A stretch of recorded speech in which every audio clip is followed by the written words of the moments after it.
Anwyl gyfeillion, diolch i chi am droi mewn. Y peth cyntaf fi am ddweud wrth gyflwyno'r myfyrdod hwn yw y bod i yn derbyn taw Iesu yw'r datguddiad o Dduw. Nid beth mae unrhyw ddiwynydd neu unrhyw un arall wedi dweud am Iesu ei hunan. Oeddi mae'r diwynyddion a'i gweithiau nhw wedi'n helpu i ddod i adnabyddiaeth o Iesu, ond Iesu, y person Iesu o Nasareth, yw'r datguddiad o Dduw. Amser fi am wybod beth yw egwyddorion y dwyfol, i fi'n edrych ar Iesu. Pan i fi'n moyn gwybod siwd dylid ymateb i wahanol sefyllfaoedd, i fi'n edrych ar Iesu. A gwrando ar Iesu. Mae yn rhoi'r sylfaeni i ni. Rhaid i ni weithio mas, wrth gwrs, beth sydd yn digwydd mewn wahanol sefyllfaoedd. Sefyllfaoedd na alle Iesu sôn amdani nhw 2000 o flynyddoedd yn ôl. Ond cymryd Iesu fel yr un sydd yn dangos Duw i ni, yn cyflwyno meddwl Duw i ni, yn cyflwyno gwerthoedd Duw, egwyddorion Duw i ni, dymuniadau Duw, bwriadau Duw, yn Iesu y mae canfod. Ac mi roedd Iesu yn byw mewn cyfnod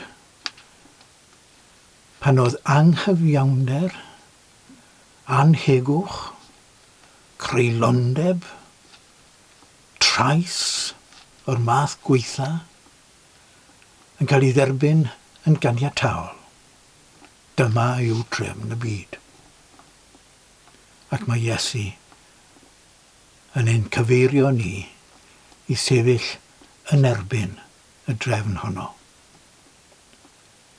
Mae Iesu yn gweud wrthon ni fod yn debyg i'r proffwydigent. Oedd yn barod iawn i fynd at y llywodraeth, y brenin yn y rhan fwyaf o sefyllfaoedd, y brenin a'i lys, a dweud yn enw Duw beth y dylid i'w wneud a beth na ddylid i'w wneud. A beirniadu yr anghyfiawnder rhemp oedd yn bodoli. Oes mae angen i ni wneud hynny yn enw Iesu, yn enw Duw.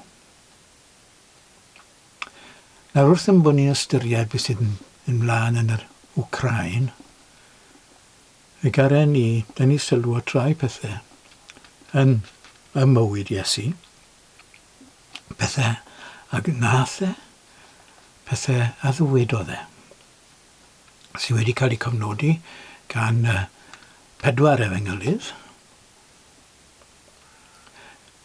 Fi am sôn am agwedd Iesu tuag at drais. Hwnnw yw'r cwestiwn pwysica a gallwn ni ystyried wrth yn bod ni'n meddwl am yr hyn sy'n digwydd yn yr Wcráin. Oedd Iesu yn byw ym Palestina, ac mi roedd Palestina dan lywodraeth, ymerodraeth hynod o greulon. Ymerodraeth gyda llaw sydd yn cael ei hedmygu a'i dyrchafu gan wleidyddion y dyddiau hyn. Fel Putin. Mae e'n sylfaeni hunan ar hen ymerodron Rwsia. Mae wedi dweud, wedi cyfeirio at 4 oedd yn cael ei alw'n 4 fawr, a Catherine oedd yn cael ei galw'n Catherine fawr, oherwydd ei bod nhw wedi concro teyrnasoedd eraill, wedi sicrhau bod miliynau o bobl o wahanol genhedloedd yn dod o dan i llywodraeth nhw. Ie, y tsar, y Cesar. O'r gair Cesar mae'r gair tsar yn dod. Putin yn patrymu ei hunan arnyn nhw, yr imperialwyr. Cesar oedd yn teyrnasu pan oedd Iesu yn gweinidogaethu. Y Cesaried o ddyddiau Awgwstws oedd yn credu bod nhw'n ddwyfol, bod y duwiau wedi bendithio nhw, bod y dwyfol wedi ymgnawdoli ynddyn nhw. Fel arweinwyr yr ymerodraeth, ac mi ro'n nhw'n bobl creulon dychrynllyd. Ac mi roedd y drefn yn drefn creulon dychrynllyd. Fel cael ei ddangos ym mywyd Iesu, neu i farw fe. Mor enbyd o greulon.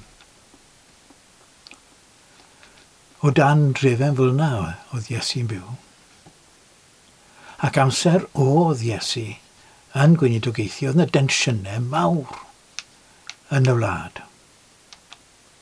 Tensiynau dychrynllyd, oedd yna fudiadau, mwy nag un mudiad, yn brwydro dros ryddid y genedl yn erbyn grym imperialedd rhufen. Nawr, pan gymerwyd Iesu a'i roi ar ei brawf, mi roedd nawr rhyfel yn digwydd. Gwrthryfel ac un o'r arweinwyr oedd dyn o'r enw Iesu, Barabas.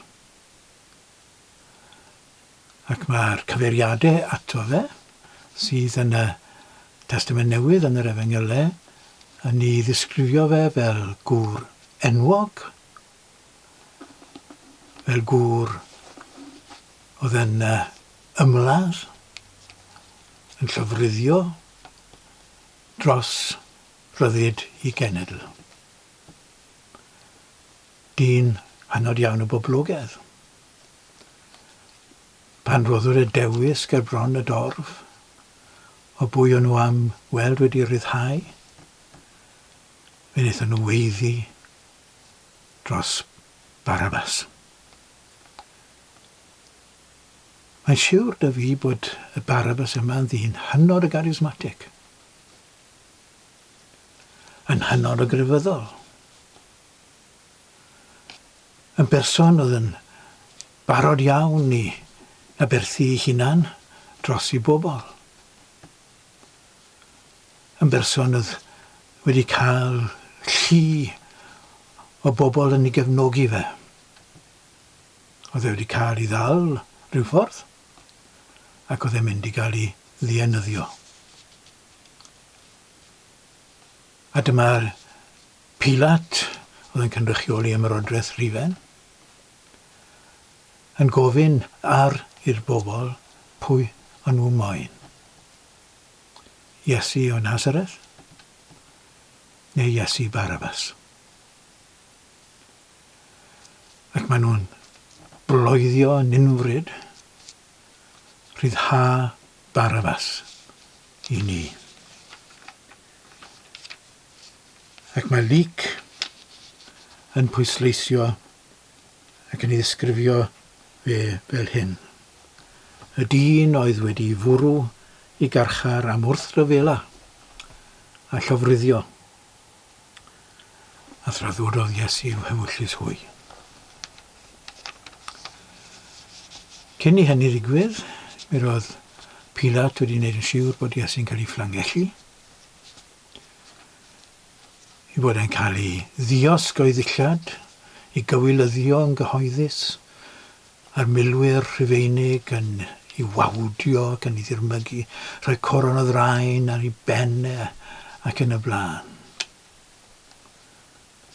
Na, nid dyn oedd yn cefnogi Iesu oedd Pilat. Cyfreithwr oedd e, ac oedd e yn gwybod bod Iesu'n ddi-eog, felly mae e moyn ar y record i fod e wedi tynnu sylw o bobl i'r ffaith honno, cyn i fod e'n gadael i Iesu fynd i gael ei groeswylio. Beth bynnag, oedd Iesu'n gwybod beth oedd y flaen e. Oedd e'n gwybod hefyd beth oedd y flaen y genedl. Oedd e'n gwybod yn iawn beth oedd yn mynd i ddigwydd oherwydd agwedd y bobl yma. Agwedd y bobl oedd yn cael mynegiant yn i bloeddio am Barabas. Agwedd oedd yn gweud i ni'n barod i fynd i ymladd yn erbyn y grym imperialedd yma, doed a ddelo. Beth bynnag bydd yr canlyniadau. Ac ni'n cael elfen o hynny yn yr Wcráin nawr, yndyn ni. Doed a ddelo i ni'n mynd i ymladd. Hyd yn oed os bydd trydydd rhyfel byd i ni'n mynd i ymladd. Hyd yn oed os bydd rhyfel niwclear i ni'n mynd i ymladd. Doed a ddelo. Ffordd Barabas. Ffordd a ddewisodd y bobl. Wrth iddo fi mewn i Jerusalem, cyn yr achos llys, mae Luc yn adrodd yr hanes am Iesu yn wylo dros y ddinas. Pam? Gwrandwch. Pan ddaeth yn agos a gweld y ddinas, wylodd drosti. Gan ddweud, pe baid tithe, y dydd hwn wedi adnabod ffordd tangnefedd. Ond na.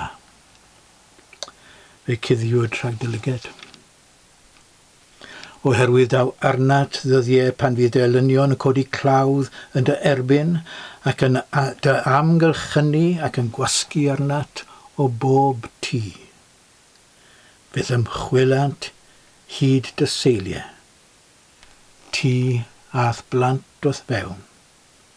Ni adawant fain ar fain yno ti, oherwydd dy fod heb adnabod yr amser pan ymwelwyd ath i. Yr ymweliad wrth gwrs yw ymweliad Iesu. Ymweliad y dwyfol yn y cnawd. Ymweliad Iesu oedd yn cyfeirio pobl at ffordd tangnefedd. Ond wnaethon nhw wrthod e. Dewiso nhw ffordd trais. A beth oedd y canlyniad? Wel, ni'n gwybod, yndyn ni. O fewn cenhedlaeth, neu ychydig rhagon a cenhedlaeth, o gyfnod Iesu, fe nath yr Rufeiniaid gyda'i deilliau creulon dychranllid eto, ymosod ar y ddinas a'i dinistrio hi yn llwyr. Yn llwyr. Dyna ganlyniad ffordd Barabas.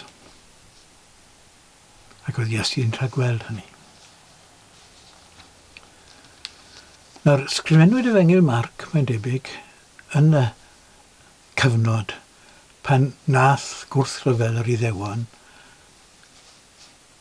gymryd lle yn y blynyddoedd 60, a dyna pryd y dinistriwyd y ddinas. Nawr, mae Marc yn ysgrifennu ac yn sôn am y digwyddiad hwnnw, oedd yn digwydd o bosib, pan oedd Marc yn ysgrifennu.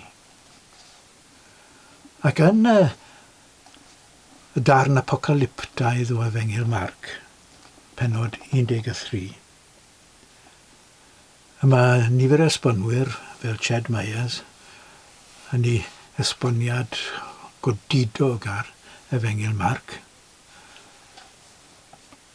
Binding the Strong Man. Mae yn gweud, mwy na thebyg, mae yn y cyfnod naill ai syth ar ôl neu tra roedd y gwrthryfel yn digwydd oedd Marc yn ysgrifennu. Ac mae e'n dod ar digwyddiad hwn mewn i'r hyn mae'n ddweud. Yn yr adran apocalyptaidd, Marc 13. A hyn y mae Marc yn gweud.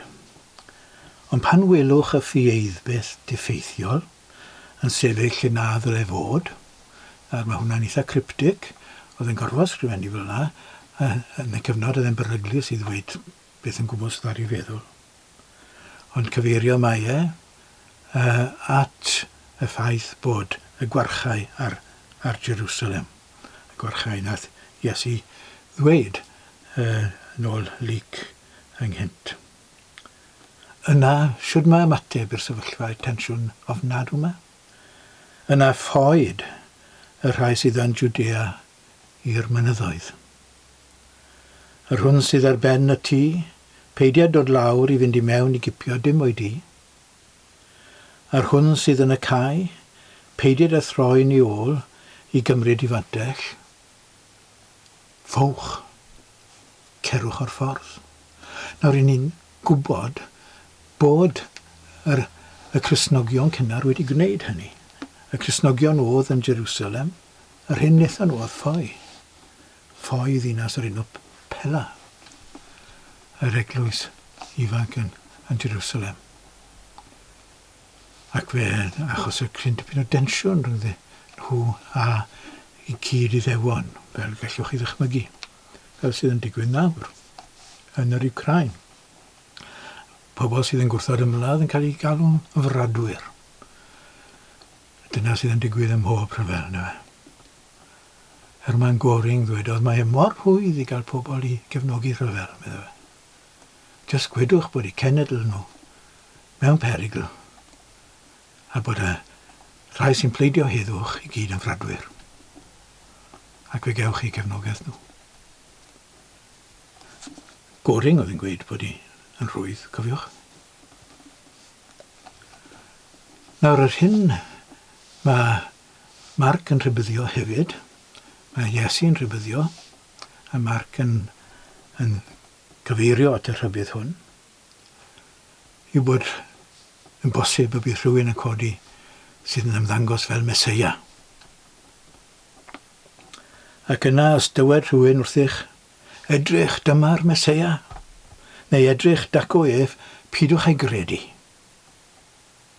Oherwydd fe gyfyd gai Feseiau, a gai broffwydi, a rhoddant arwyddion a rhyfeddodau i arwen ar gyfeilion, yr etholedigion.